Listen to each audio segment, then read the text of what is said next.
அதிகாலையில் அன்பருடன் ஆண்டவரும் இரட்சகருமாயிருக்கிற இயேசுவின் நாமத்தினாலே அன்பின் வாழ்த்துக்கள். தேவன் தாமே உங்களை ஆசீர்வதிப்பாராக.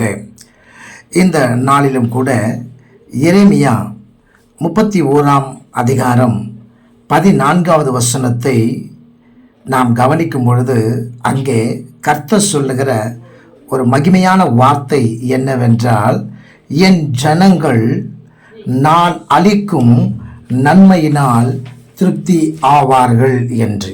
ஆம் பிரியமானவர்களே, நம்முடைய வாழ்க்கையில் ஆண்டவர் மட்டுமே நன்மைகளை தருகிறவராய் நம்மோடு கூட அவர் இருக்கிறார். இந்த நாட்களிலே மனிதர்கள் உங்களுக்கு நன்மைகள் செய்வேன் என்று கூறியிருக்கலாம். அந்த நன்மையான காரியங்கள் நிறைவேறுமோ இல்லையோ என்கிற கேள்விகளோடு நீங்கள் காணப்படலாம்.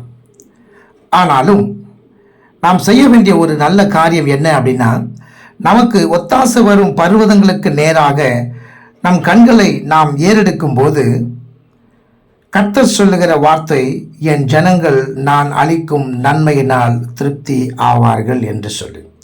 காரணம், நம்முடைய ஆண்டவரே கடந்து வந்து நன்மைகளை தந்து நம்மை நடத்தி நம்மை போஷித்து நமக்கு முன்பாக சென்று வழி நடத்துகிற நல்ல தேவனாக நம்முடன் கூடவே அவர் இருக்கிறார்.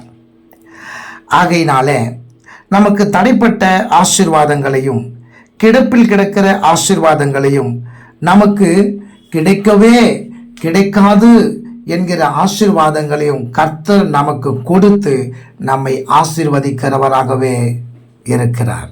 நிச்சயமாகவே அவர் அளிக்கும் நன்மைகள் உங்களுக்கு வந்து சேரும். நீங்கள் திருப்தி ஆவீர்கள். God bless you. கர்த்தர் உங்களை ஆசீர்வதிப்பாராக.